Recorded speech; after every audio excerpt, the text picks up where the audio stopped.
यहां हमने जमीन खरीदी तो हम कहने लगे हम बड़े फायदे में हैं। हमने मकान बना लिया, हम कहते हैं हम कामयाब हो गए, हम बड़े फायदे में हैं। हमने अगर जमीन खरीद ली, जायदाद खरीद ली, प्रॉपर्टी बना ली, हम कहते हैं हम बड़े फायदे में। अच्छा कारोबार कर लिया, हमने कहा हम फायदे में। हम जो कुछ भी करें तरक्की के काम कहते हैं हम फायदे में। इधर हम जमीन लेके कहते हैं हम फायदे में, कुरान कहता है घाटे में है। हम घर बना के कहते हैं फायदे में, कुरान कहता है नुकसान में है। हम जमीन खरीद के कहते हैं हम फायदे में हैं, कुरान कहता है नुकसान में है। सबको खारिज किया कुरान ने। जमीन खरीद लो फिर भी घाटे में, मकान बना लो फिर भी घाटे में, कारोबार कर लो फिर भी घाटे में, प्रॉपर्टी बना लो फिर भी घाटे में, प्लॉट शहर में खरीद लो फिर भी घाटे में। या अल्लाह क्यों? और अगर ये सब करने वाला घाटे में तो फायदे में कौन? अल्लाह का कुरान पढ़ो। परवरदिगार आलम ने कुरान मजीद के अंदर बंदों को मिजाज दिया। क्या फरमाया अल्लाह ने? परवरदिगार आलम ने फरमाया इन्नल इंसान लफी खुस्र। अल्लाह फरमाता है बेशक इंसान घाटे में है, इंसान नुकसान में है। तो या अल्लाह फायदे में कौन है? या अल्लाह मुनाफे का सौदा किसका है? फायदे में कौन है? तो अल्लाह ने कुरान मजीद में फरमाया इल्लल्लज़ीना आमनू व अमिलुस्सालिहात। अल्लाह कुरान मजीद में फरमाता है फायदे में वो है, पहला फायदेमंद इंसान वो है जो अल्लाह पर और उसके रसूल पर ईमान ले आया। पहला फायदे वाला ईमान लाने वाला। ये कुरान है जनाब, मेरे घर की बात नहीं, इन उलमा के घर की बात। कुरान पहला वो फायदे वाला जिसने अल्लाह और उसके रसूल पर ईमान लाया। ईमान क्या है? हमारे उलमा फरमाते ईमान एक खाली जमीन की तरह है। एक खाली जमीन कि जमीन तो है मगर उस पर इमारत कोई नहीं। एक खाली प्लॉट की तरह, एक खाली प्लॉट, एक खाली जमीन कि जमीन तो है। अब कोई जमीन खरीद ले शहर में तो कहता है साहब बड़ी बात है, सब कहते हैं कि बड़ी बात है साहब, तरक्की कर ली, जमीन खरीद ली। मगर जब तक इमारत न बने वो आदमी सोचता रहता है किसी तरह से इस पे बस घर बना लूं, 4 ईंटें खड़ी कर लूं, घर बना लूं, मैं फिर बहुत कामयाब हो जाऊंगा।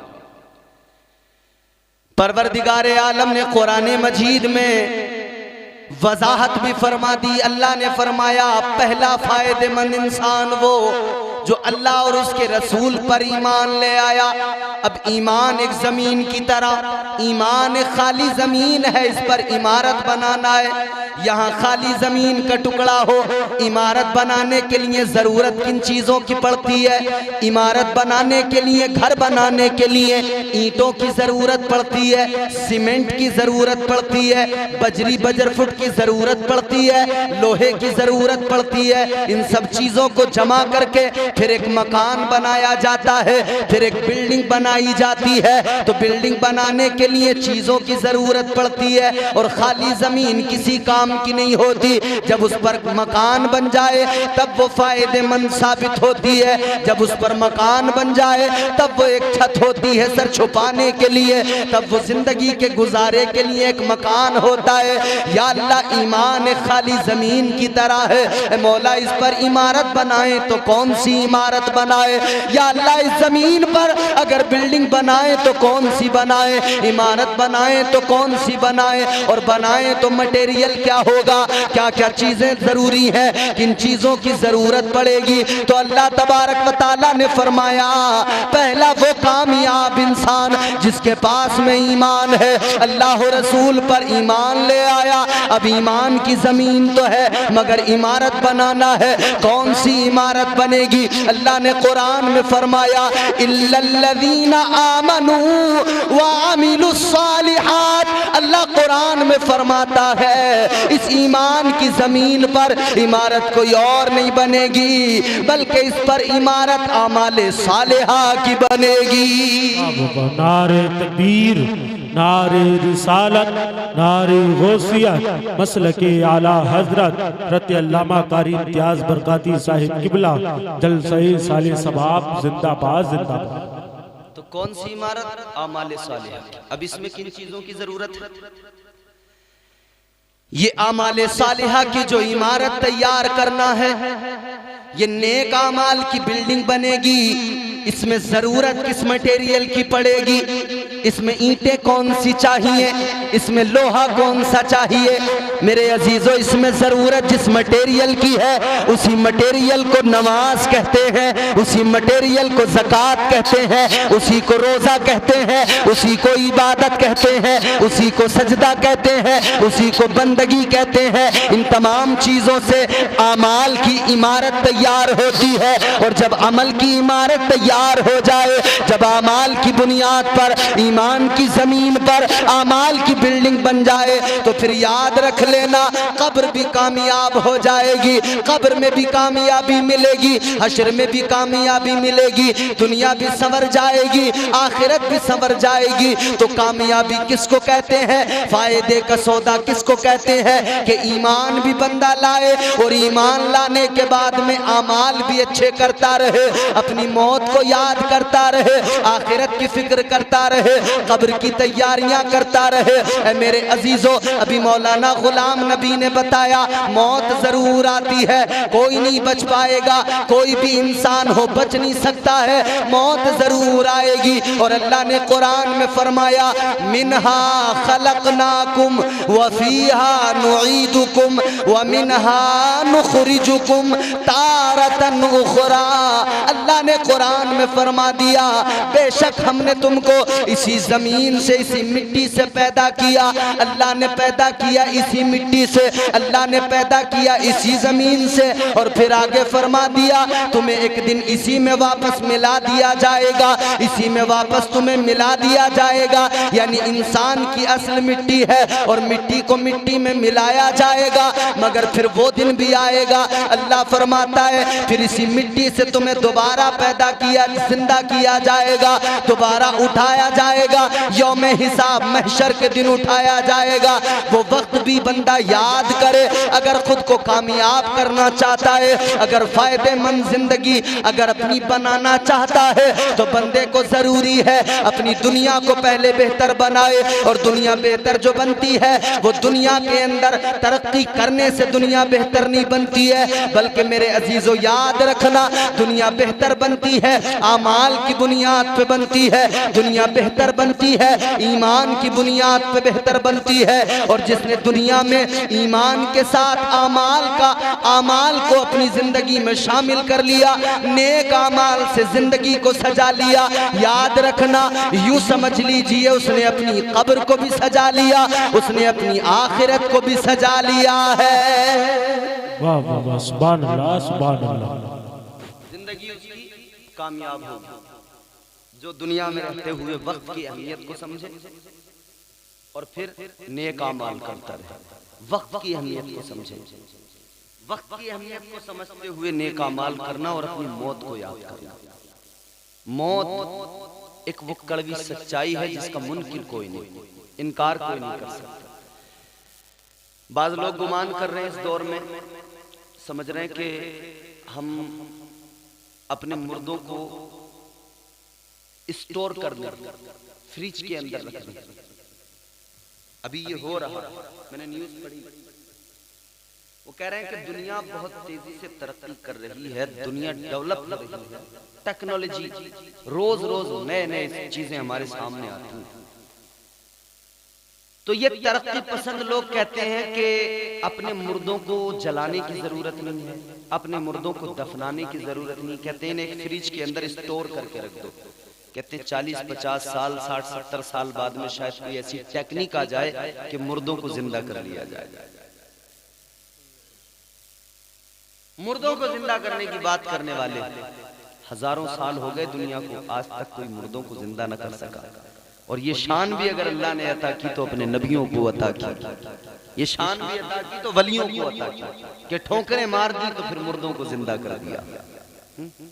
ये कहते हैं हम मशीनों के जरिए, टेक्नोलॉजी के जरिए मुर्दों को जिंदा कर ले।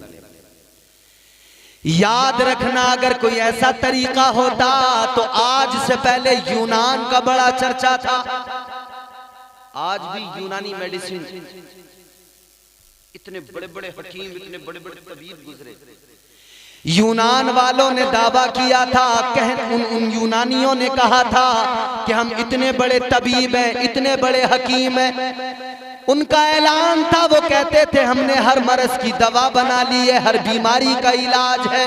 वो कहते थे बस एक बीमारी है, एक बीमारी ऐसी है, एक मर्ज ऐसा है जिसका इलाज हम तलाश न कर सके, एक बीमारी है जिसकी दवा न बना सके। वो कहते थे हर बीमारी का इलाज हमारे पास है, मगर मौत का कोई इलाज हमें न मिल सका, मौत की कोई दवा हम नहीं बना सके।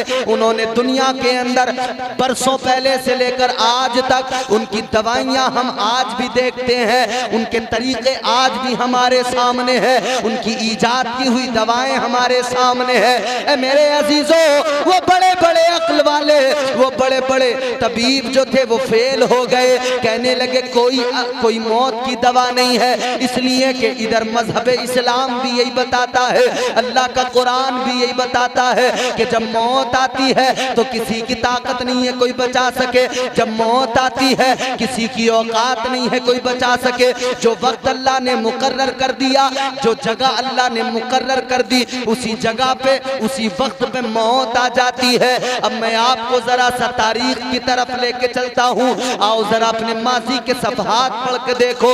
अल्लाह के एक पैगंबर का जिक्र सुनो, हजरत सुलेमान अलैहिस्सलाम। अल्लाह ने नबूवत और रिसालत अता की, अल्लाह ने बादशाहत से भी नवाजा, अल्लाह ने हुकूमत से भी नवाजा। कैसी बादशाहत अल्लाह ने अता फरमाई, कैसी हुकूमत अल्लाह ने अता फरमाई। हवा पर भी हुक्म चलता है, जिन्नात पर भी हुकूमत है, इंसान पर भी हुकूमत है, परिंदों पर भी हुकूमत है। वो हजरत सुलेमान अलैहिस्सलाम जब दरबार लगता था तो दरबार के अंदर इंसान भी होते थे, जिन्नात भी होते थे। अल्लाह तबारक व तआला ने वो शान अता की, हजरत सुलेमान अलैहिस्सलाम आपका दरबार लगा हुआ है, दरबार के अंदर एक इंसान बैठा हुआ है, एक आदमी बैठा हुआ है। उसने देखा कि उसी दरबार के अंदर एक और इंसान है जो उसे बड़ी गौर से देख रहा है, उसे घूर घूर के देख रहा है। अल्लाहु अकबर। वो आदमी हजरत सुलेमान के पास आया, हजरत सुलेमान के पास आकर कहने लगा, ए अल्लाह के पैगंबर, ए नबी ये बरहक, ए सुलेमान अलैहिस्सलाम, जरा ये बता दो, जरा इतना बता दो, आपकी महफिल में बैठने वाला एक आदमी, आपकी महफिल में बैठने वाला एक शख्स है जो मुझे घूर के देख रहा है, मुझे बड़ी गौर से देख रहा है। अल्लाहु अकबर कबीरा। हजरत सुलेमान ने इतना सुना, आपने फरमाया वो जो तुझे घूर के देख रहा है, वो जो तुझे गौर से देख रहा है, वो कोई इंसान नहीं है, वो अल्लाह का फरिश्ता, मौत का फरिश्ता इज़राइल है। हजरत सुलेमान ने जैसे बताया ना, वो इज़राइल है, मौत का फरिश्ता। अब बंदे को ये पता लगे कि मौत के फरिश्ते ने घूर के देखा है तो उसकी हालत क्या होगी। मलकुल मौत ने देखा है आज, गौर से समझ गया कि मामला खराब है। हजरत सुलेमान अलैहिस्सलाम की बारगाह में हाथ जोड़ के कहने लगा, अल्लाह के पैगंबर, मलकुल मौत ने घूर के देखा है, अल्लाह खैर फरमाए, काम करो, मुझे यहाँ से कहीं दूर पहुंचा दो। कहने लगा, ए अल्लाह के पैगंबर, मुझे कहीं दूर पहुंचा दो, किसी दूर दराज इलाके में, हिंदुस्तान में पहुंचा दो।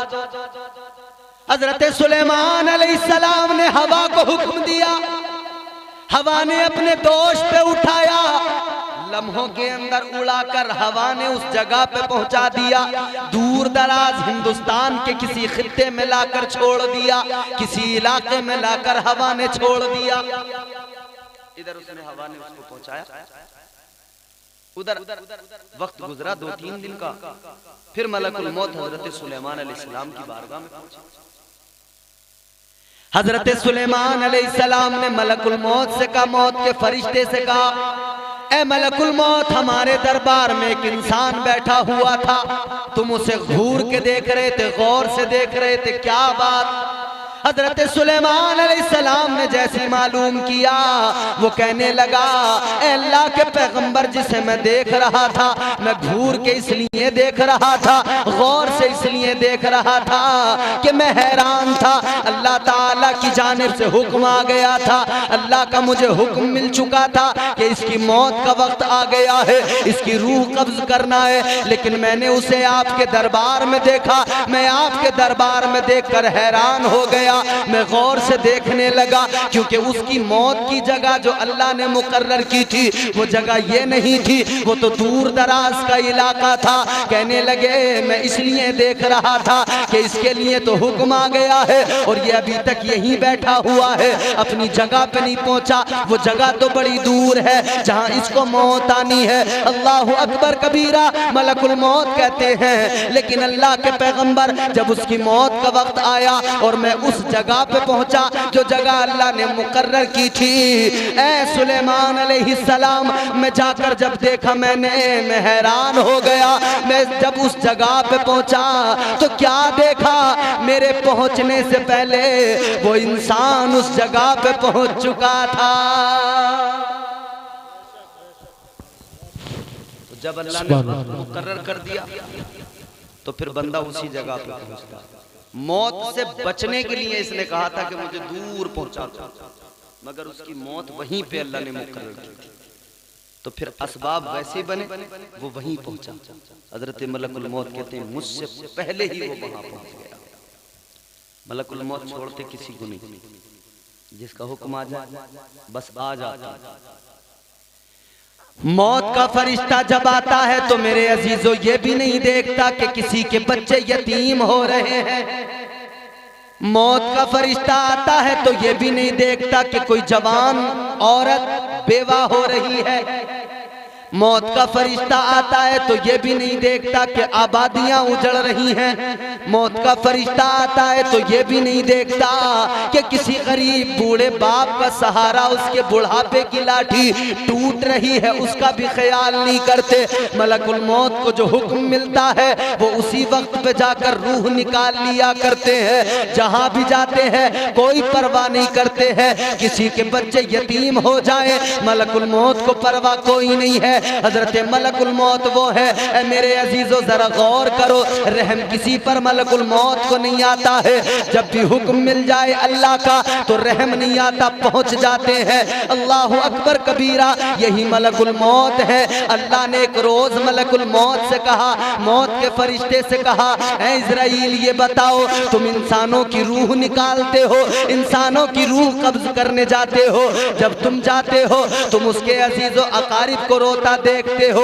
जब तुम जाते हो उसके घर की हालत भी तुम्हें नजर आती है। जब तुम जाते हो किसी के बच्चे यतीम होते हैं, वो रोया करते हैं, तुम्हें वो भी नजर आते हैं। जब तुम जाते हो कोई औरत बेवा होती है, वो चीखती चिल्लाती है, तुम्हें वो भी नजर आती है। ऐ इज़राइल ये बताओ, जब तुम रूह कब्ज करने जाते हो तो ये बताओ, क्या कभी तुम्हें किसी पर रहम आता है? क्या कभी किसी पर तरस आता है? क्या कभी ऐसा हुआ कि तुम्हें किसी पर रहम आ गया हो? अल्लाह अकबर। मौत के फरिश्ते ने इतना सुना, मलकुल मौत ने अर्ज किया, है परवरदिगारे आलम, है खालिक कायनात, मैं तेरे हुक्म पे अमल करता हूँ। तेरा हुक्म जो मुझे मिलता है मैं उस हुक्म पर फौरन अमल किया करता हूँ। या अल्लाह मैं कुछ नहीं देखता, किसी के बच्चे यतीम हो मैं नहीं देखता। या अल्लाह मुझे कोई फर्क नहीं पड़ता है, न मुझे किसी पर कभी रहम आता है, मैं तो बस तेरे हुक्म पे अमल करता हूँ। लेकिन कहने लगे, या अल्लाह मेरे मामला, मैंने अब तक जितनी रूहें कब्ज की हैं, जितने लोगों की मैंने जान निकाली है, या अल्लाह दो मौके ऐसे आए कि मैं रूह कब्ज करने गया, दो मामलात ऐसे हुए, दो मर्तबा ऐसा हुआ मैं रूह कब्ज करने गया और मुझे उस वक्त में रहम आ गया। रहम तो कभी नहीं आता, मगर कहते हैं अल्लाह दो मौके थे जब मुझे रहम आया। बैठे जरा अपनी मौत की भी फिक्र करें हम लोग। इदरीस चचा दुनिया से रुखसत हुए हैं, एक एक करके हमारे नंबर तो लगने ही है ना, एक ने पर ना मालूम कब किसका लग जाता, कभी भी किसी का भी लग जाता, रहम नहीं आता मलक। दो मौके से मसनवी शरीफ के अंदर ये हिकायत फरमाया, अल्लाह की बारगाह में अर्ज़ किया, मौला दो मौके आए कि जब मुझे रहम आया। परवरदिगार आलम ने फरमाया कौन से दो मौके हैं, कब कब तुम्हें रहम आया? अर्ज करने लगे, या अल्लाह, एक कश्ती, एक जहाज दरिया में पानी में तैर रहा है, एक कश्ती है जो समंदर के अंदर है, दरिया के अंदर है, लेकिन मौला वो दरिया के अंदर कश्ती चल रही है, अचानक समंदर में तूफान आ गया, अचानक समंदर की मौजें आकर कश्ती से टकराने लगी। जब तूफान आया तो फिर वो वक्त भी आ गया मौला कि वो कश्ती गर्क होने लगी, उस कश्ती के तख्ते बिखरने लगे, टूट गई, तख्ते बिखर गए, लोग दरिया में डूबने लगे, गर्क होने लगे। मलकुल मौत कहते हैं एक औरत थी कि एक तख्ता बहता जा रहा है, उस तख्ते पर वो औरत है और वो औरत उस वक्त में हामिला है और ऐसी हालत में है कि जब बच्चे की विलादत होती है, जब बच्चे की पैदाइश हुआ करती है, तो कहने लगे, या अल्लाह मैंने क्या देखा कि वो औरत उस तख्ते पे तैर रही है, वो तख्ता पानी में तैर रहा है, दरिया के अंदर वो औरत है और वो तख्ते पे तैर रही है, लेकिन या अल्लाह उसी वक्त में मैंने देखा कि उस औरत ने बच्चे को जन्म दिया, एक बच्चे की विलादत हुई, बच्चा पैदा हुआ। या अल्लाह मैंने तेरी कुदरत का कमाल देखा, कोई दाई मौजूद नहीं थी, कोई इंसान मौजूद नहीं था, मगर तेरी कुदरत का मैंने कमाल देखा। उस औरत ने एक बच्चे को जन्म दिया, बच्चा पैदा हुआ, बच्चा भी तख्ते पे पड़ा है, वो औरत भी उसी तख्ते पे पड़ी है, तख्ता पानी में तैर रहा है। कहने लगे, या अल्लाह जब उसने बच्चे को पैदा किया, बच्चे को जन्म दिया, या अल्लाह तभी तेरा हुक्म आ गया, तेरा हुक्म आया कि उस औरत की रूह कब्ज करना है, उस औरत का वक्त पूरा हो गया है, उस औरत की जिंदगी मुकम्मल हो गई है। या अल्लाह मैंने एक नजर बच्चे पे डाली, एक नजर उस औरत पे डाली, बच्चे की माँ पर डाली, या अल्लाह मुझे उस वक्त उस बच्चे पर रहम आ गया, अभी अभी पैदा हुआ है, कश्ती के एक तख्ते पर दरिया में तैर रहा है, अभी अभी दुनिया में आया है, इसे माँ के दूध की भी जरूरत है, माँ की शफकतों की भी जरूरत है, माँ के प्यार की भी जरूरत है, माँ की ममता की भी जरूरत है। या अल्लाह मैं सोचकर हैरान था कि ये पानी के अंदर जो तख्ते पे तैर रहा है, कैसे ये तख्ता दरिया के किनारे पे पहुंचेगा, कैसे ये दरिया के किनारे पे जाएगा, और कैसे ये बच्चा दरिया के बाहर आएगा, और कैसे इसका बचपन गुजरेगा, परवरिश कैसे होगी, कैसे ये परवान चढ़ेगा, कैसे इसकी जिंदगी के मामलात होंगे। या अल्लाह तेरा हुक्म आ गया कि उसकी माँ की रूह को कब्ज करना है। ऐ परवरदिगार मुझे उस बच्चे पर रहम तो आया, मगर मैंने कुछ नहीं सोचा, इसलिए कि मुझे तेरे हुक्म पे अमल करना था। या अल्लाह रहम तो आया, मगर मैंने कोई फिक्र नहीं की, मौला तेरा हुक्म था, मैंने उसकी माँ की रूह को कब्ज कर लिया, उसकी माँ के जिस्म से रूह को निकाल लिया, उसकी माँ मर गई। अल्लाह तबारक व तआला की बारगाह में मलकुल मौत ने अर्ज किया, या अल्लाह ये पहला मौका था जब मुझे किसी पर रहम आ गया था, ये पहला मौका। तो अल्लाह ने फरमाया, इज़राइल ये तो पहला मौका हो गया, अब दूसरा बताओ, दूसरी मर्तबा कब किस पे तुम्हें रहम आया? मलकुल मौत कहने लगे, या अल्लाह दूसरा मौका वो था, मुझे कभी किसी पे रहम नहीं आता, मगर दूसरा मौका वो आया कि एक बादशाह था, बड़ा ताकतवर था, बड़ी सल्तनत थी, तूने उसे खजाना दिया, माल दिया, दौलत दी, सब कुछ दिया। वो बादशाह कौन था? या अल्लाह वो बादशाह जिसने जन्नत के बारे में सुना, जन्नत की बहारों के बारे में सुना, तो उसने भी कहा मैं अपनी जन्नत बनाऊंगा। वो बादशाह शद्दाद था। कहने लगे, या अल्लाह मुझे दूसरी मर्तबा शद्दाद पे रहम आया था, जब मैं उसकी रूह कब्ज करने गया तब उस पे रहम आया। वो शद्दाद जिसने जन्नत बनाई। कहता था मैं भी जन्नत बनाऊंगा। सारा खजाना सारी दौलत उसने उसी में लगा दी, सारे मुल्क का खजाना लगा दिया अपनी जन्नत बनाने के फिराक में। जन्नत का तज़किरा जैसे जैसे सुना वैसे वैसे जन्नत को बनाया। जन्नत की बहारों का जैसे जैसे जिक्र सुना वैसे वैसे जन्नत को बनाया। बागात जन्नत के अंदर अपनी लगवाए, दरख्तों को उसने जो है हर फल का दरख्त वहां पर लगवाया। उसने वहां सोने चांदी की दीवारें भी बनवाई, उसने महल भी बड़े बड़े उम्दा बनवाए, और उसने दूध की नहर भी बहाई, उसने शहद की नहर भी उसके अंदर जारी की। सब कुछ किया क्योंकि दौलत थी, खजाना था, माल बड़ा था। वो सोचता था मैं जन्नत बनाऊंगा, बना लूंगा वैसी ही जन्नत। अल्लाह अकबर बनाने लगा, सारा खजाना लगा दिया, सारी जमा पूंजी लगा दी। अल्लाह अकबर। गौर करो मेरे अजीजों, आज हम भी मकान बनाते हैं, हम भी इमारतें बनाते हैं, एक नक्शा देखते हैं, एक कोई तस्वीर देखते हैं, हम कहते हूँ बहू ऐसा ही घर बनाना है, बिल्कुल इसी तरह का नक्शा होगा। ए लोगों, मगर ये जो बना रहा था ये कोई दुनिया का नक्शा नहीं देख के बना रहा था। जैसा जैसा जन्नत का तज़किरा सुन रहा था वैसे वैसे अपनी जन्नत को नक्शा दे रहा था, वैसे वैसे अपनी जन्नत तामीर करवा रहा था। इसने सुना जन्नत में हूरें हैं, इसने अपने मुल्क के अंदर जितनी भी हसीन लड़कियां थी सबको जमा कर लिया, अच्छे लिबास पहनाए, खूबसूरत लिबास पहना कर अपनी जन्नत में रख दिया। इसने सुना था जन्नत में गिलमान है, सारे मुल्क के जवान लड़के, खूबसूरत नाबालिग जवान लड़के जमा कर लिए, अपनी जन्नत में आला किस्म के लिबास पहना के रखे। कहने लगा ये मेरी जन्नत के गिलमान है। सारी तैयारियां कर ली, जन्नत को बड़े अरमानों से बनाया, और कसम ये खाई थी जब तक सारी जन्नत तैयार न हो जाएगी तब तक कदम नहीं रखूंगा, तब तक देखूंगा नहीं, जब तैयार हो जाएगी तब जाकर देखूंगा। अल्लाह अकबर कबीरा। फिर वो दिन भी आ गया, शद्दाद को खबर मिली, ए बादशाह चले आओ, ए बादशाह आ जाओ, जन्नत तैयार हो चुकी है, आकर जरा जन्नत को देख लो, अपनी जन्नत का नजारा कर लो, अपनी जन्नत को आकर देख लो। अब जैसी खबर मिली हजारों अरमान सीने में मचलने लगे, बड़ा खुश हुआ, मसरूर हुआ, कहने लगा अपनी जन्नत को देखने जा रहा हूँ। रास्तों को सजा दिया गया, रास्तों को महका दिया गया। कहने लगे बादशाह जाएंगे, जरा इस्तकबाल की तैयारियां करो, बादशाह का गुजर होगा, जरा एहतमाम करो, खैर मकदम होना है। रास्तों को सजाया गया, बादशाह की सवारी निकली है, शद्दाद जा रहा है, अपनी जन्नत देखने के लिए जा रहा है। सारे मुल्क के अंदर आवाम खुश है कि हमारे बादशाह ने अपनी जन्नत बनाई है।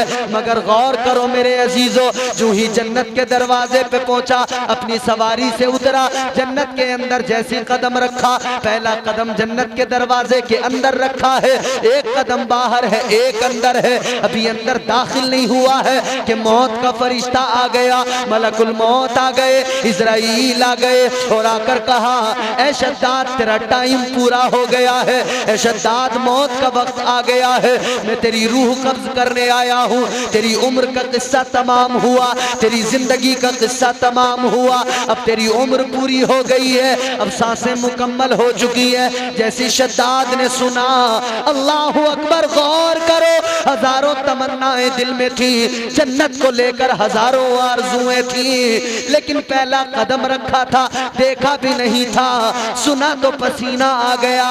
कहने लगा ए मलकुल मौत, खुदा के लिए जरा सी मोहलत मुझे दे दो, इतनी मोहलत दे दो कि मैं जाकर एक बार अपनी जन्नत को देख लूं।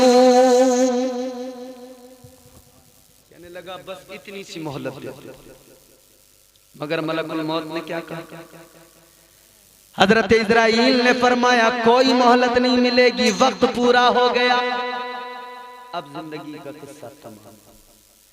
कुरान कहता है इज़ा जाअ अजलुहुम ला यस्तखिरून साअतन वला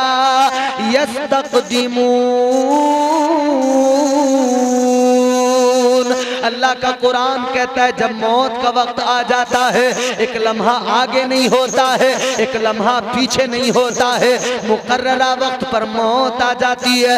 मौत के फरिश्ते ने का वक्त पूरा हो गया, अब मोहलत नहीं मिलेगी। अब अल्लाह की बारगाह में मलकुल मौत अर्ज करते हैं, या अल्लाह जब मैं शद्दाद की रूह कब्ज करने गया, उसने बड़ी तमन्नाओं से जन्नत अपनी बनाई थी, मगर मुझे रहम आ गया। और रहम इसलिए आया, बनाई थी बड़े अरमानों के साथ में, मगर एक नजर अपनी जन्नत को देख भी नहीं पाया। कहते बोला ये दो मौके थे, एक वो कि जब बच्चा पैदा हुआ तख्ते पर दरिया में तैर रहा था, मुझे उस पर रहम आया। एक ये मौका था कि शद्दाद जन्नत में कदम रख के देखना चाहता था, मगर देख ना सका, मुझे इस पर रहम आया।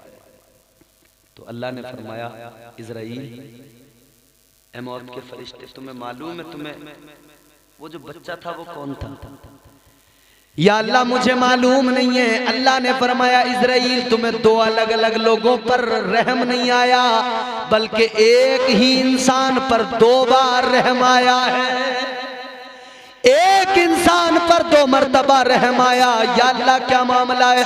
अल्लाह ने फरमाया, ए इज़राइल, ये जो जन्नत में जाकर अपनी जन्नत को देखना चाहता था शद्दाद, इसे तुमने जन्नत देखने का मौका नहीं दिया, इसलिए कि इसका वक्त पूरा हो गया था। इधर तुम्हें इस पर रहम आया था। तुम जानते हो वो जो बच्चा कश्ती के एक तख्ते पर दरिया में बह रहा था, दरिया में वो तख्ता जो तैर रहा था, अल्लाह फरमाता है वो बच्चा कोई और नहीं था, वो बच्चा शद्दाद था। वो उस वक्त में पैदा हुआ था, जब वो पैदा हुआ तो उस पर तुम्हें उस वक्त भी रहम आया। लेकिन देखो हमारी कुदरत का कमाल, देखो हमारी कुदरत का नजारा। तुम सोच रहे थे कैसे परवरिश होगी, तुम सोच रहे थे कैसे इसकी जिंदगी परवान चढ़ेगी, मगर देखो इज़राइल, उसे किनारे पे भी हमने पहुंचाया, उसे माँ की शफ़क़तें भी हमने दी, उसे हमने परवान चढ़ाया, उसकी परवरिश भी हुई और उस पर करम ये किया हमने, उसे दौलत भी दी, माल भी दिया, खजाना भी दिया, हुकूमत भी दी, उसे सल्तनत दी, ताकत दी। उसे इतना बड़ा माल और दौलत अता करके खजाने देकर हमने इतने बड़े मुल्क का बादशाह बना दिया। और ए इज़राइल, वही शद्दाद था कि उस पर तुम्हें उसकी मौत के वक्त पर भी रहम आ गया था। एक शद्दाद था जिस पे दो बार मौत के फरिश्ते को रहम आया, मगर सिर्फ रहम आया। ऐसा नहीं कि रहम आ गया तो उसकी मां को छोड़ दिया होता, ऐसा नहीं कि रहम आ गया उसको जन्नत देखने का मौका दे दिया होता, नहीं, रहम जरूर आया, मगर मलकुल मौत ने कहा कि मेरे रहम से फर्क कोई नहीं पड़ता, वक्त पूरा हुआ, जिंदगी खत्म, कोई चांस नहीं। तो भाई तुम्हारे मेरे हम सब के पास में मौत के फरिश्ते को आना है और फिर मोहलत कोई नहीं मिलेगी। ये जिंदगी इम्तिहान का है। ये फरिश्ता तो मौत का तुम्हारी मेरी औकात क्या, नबियों के पास गया, वलियों के पास गया, उनके पास गया। हजरत इब्राहीम अलैहिस्सलाम अल्लाह के पैगंबर है। कौन है? कुरान ने कहा, अल्लाह ने कुरान में फरमाया, वत्तखज़ल्लाहु इब्राहीम खलीला। अल्लाह ने कुरान में अपने खलील को, अपने इब्राहीम को अपना खलील कहा, अपना दोस्त कहा कि इब्राहीम मेरा दोस्त है, मेरा खलील है, वो अल्लाह के दोस्त हजरत इब्राहीम खलीलुल्लाह। मगर उनकी बारगाह में भी मौत का फरिश्ता आया। समझ में आ रही? अरे बोलो माशाअल्लाह। जब मौत का फरिश्ता आया ना हजरत इब्राहीम अलैहिस्सलाम की बारगाह में, कहने लगा, अल्लाह के पैगंबर, वक्त पूरा हो गया, अब आप की जिंदगी मुकम्मल हुई, अब मैं रूह कब्ज करने आया। हजरत इब्राहीम अलैहिस्सलाम ने इतना सुना तो आपने फरमाया, ए मौत के फरिश्ते, रूह बाद में कब्ज करना, पहले जरा जाकर अल्लाह से मेरा पैगाम, अल्लाह की बारगाह तक। क्या पैगाम? अल्लाह के पैगंबर ने जनाब इब्राहीम अलैहिस्सलाम ने फरमाया, ऐ मौत के फरिश्ते जरा अल्लाह की बारगाह में जा, मेरा पैगाम अल्लाह की बारगाह में पहुंचा दे। जाकर कहना, या अल्लाह ए परवरदिगार, एक तरफ तो तू दोस्त कहता है, एक तरफ तो तू यार कहता है, लेकिन मौला ये कैसी दोस्ती है? दोस्त तो कभी दोस्त को मारता नहीं है, यार कभी यार को मारता नहीं है। मौला दोस्ती का दावा है, यारी का दावा, यार तो कभी मारता ही नहीं। तो अल्लाह का जवाब आया, अल्लाह तबारक व तआला ने फरमाया, ऐ इब्राहिम, ये बात तो सच है कि तुम मेरे दोस्त हो, तुम मेरे खलील हो। ऐ इब्राहिम, तुम्हारी मेरी यारी है, दोस्ती है, तुम्हारी बात तो दुरुस्त है, मगर सुनो सुनो ऐ इब्राहिम, जरा ये भी बता दो, जब यार को यार अपने पास बुलाए तो यार जाने से मना भी नहीं करता है।